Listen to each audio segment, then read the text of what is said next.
സഭാപിതാക്കന്മാരുടെ ആകുലതകളെ ഗൗരവമായി എടുത്തുകൊണ്ട് തന്നെയാണ് ഞങ്ങൾ ഈ വിഷയത്തിൽ ഇടപെട്ടതും തീർച്ചയായിട്ടും ആ വിഷയത്തിൽ FCR ബില്ല് ഉൾപ്പെടെ പാർലമെൻറ്റ് മാറ്റിവെച്ചത്. അതിന്മേൽ ചർച്ച നടത്തും, ആകുലതകൾ പരിഹരിക്കുമെന്ന് അറിയിച്ചിട്ടുണ്ട്. പക്ഷേ ഇതിൻ്റെയൊക്കെ പുറകിൽ പിന്നെയും പർപ്പസ്ഫുള്ളി BJP ഉപദ്രവിക്കാനുള്ള വലിയ ശ്രമങ്ങൾ പല ഭാഗത്തുണ്ടായി. മാത്രമല്ല തെരഞ്ഞെടുപ്പിൻ്റെ ദിവസമൊക്കെ നടത്തുന്ന പ്രചരണങ്ങൾ, പ്രത്യേകിച്ച് ദീപിക പത്രമൊക്കെ നടന്ന പ്രചരണങ്ങളെ അങ്ങേയറ്റം അപലപിക്കുകയാണ്.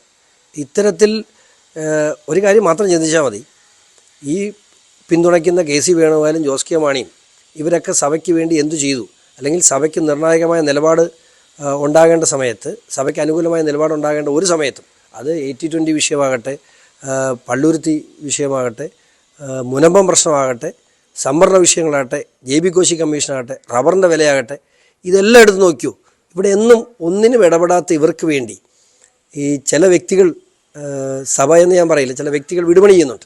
ഇതിനെ നിയന്ത്രിക്കാൻ സഭയ്ക്ക് പറ്റണം. കാരണം അത് പറ്റിയില്ല എങ്കിൽ സഭയ്ക്ക് വേണ്ടി നിലകൊള്ളുന്ന ഞങ്ങളെപ്പോലെയുള്ളവർ ഒന്നും ചെയ്യാൻ പറ്റാത്ത നിർജ്ജീവമായി പോകും. വേറെ മാർഗ്ഗമില്ല. കാരണം ഇതുമായിട്ട് വരുമ്പോൾ ഇന്നലത്തെ പത്രം എടുത്ത് വെച്ചിട്ട്, ഇന്നലത്തെ ദീപിക പത്രത്തിൻ്റെ ഫ്രണ്ട് പേജ് എടുത്ത് വെച്ചിട്ട് അമിത്ഷാജി ചോദിക്കുക, നിങ്ങളല്ലേ സഭയ്ക്ക് വേണ്ടി ഇന്ന കാര്യങ്ങൾ ആവശ്യപ്പെട്ടത്, നിങ്ങൾ പറഞ്ഞിട്ടല്ലേ FCR ബില്ല് മാറ്റി വെച്ചത്, ഇതെന്താ എന്ന് ചോദിച്ചാൽ ഞാൻ എന്താ പറയുക? എങ്ങനെ നമുക്ക് സംസാരിക്കാൻ പറ്റും? ഇതൊക്കെ നിയന്ത്രിക്കപ്പെടേണ്ടതാണ്. സഭാപിതാക്കന്മാരുടെ അടുത്ത് ഔദ്യോഗികമായി സംബന്ധിച്ച് പരാതി അറിയിക്കും.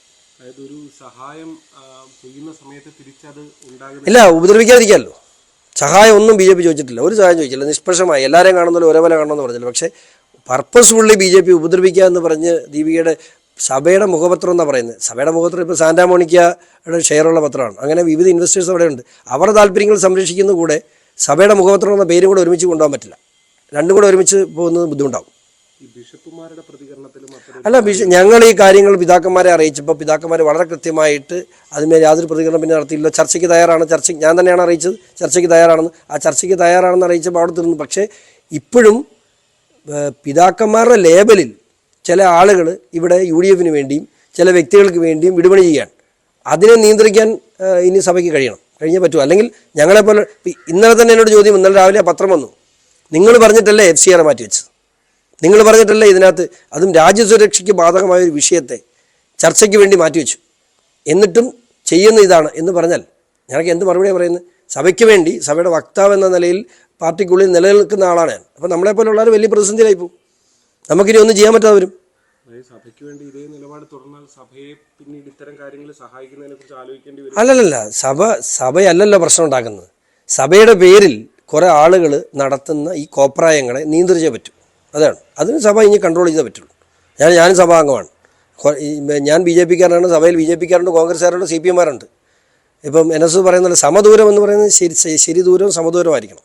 അല്ലാതെ ഈ ഇലക്ഷൻ എടുക്കുമ്പോൾ ദീപിക ഇത്തരത്തിലുള്ള പ്രചരണങ്ങൾ നടത്തുന്നത് വലിയ രീതിയിൽ അത് എല്ലാവരെയും ബാധിക്കും, എന്നെ ബാധിക്കും, സഭയെ ബാധിക്കും.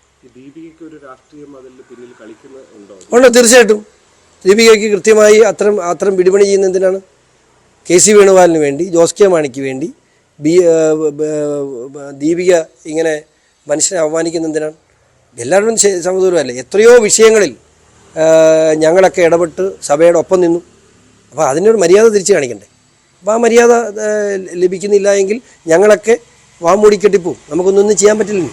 അതാണ് അവസ്ഥ. അതിനി മുഴുവൻ പിതാക്കന്മാരെ കണ്ട് കാര്യങ്ങൾ ബോധ്യപ്പെടുത്തണം. ഇന്നലെ എന്നെ അറിയിച്ചിട്ടുണ്ട്. ഇല്ലെങ്കിൽ മേലിൽ നീ ഇനി ഒരു കാര്യം പറഞ്ഞുകൊണ്ട് വരരുതെന്ന് തന്നെ അറിയിച്ചിട്ടുണ്ട്.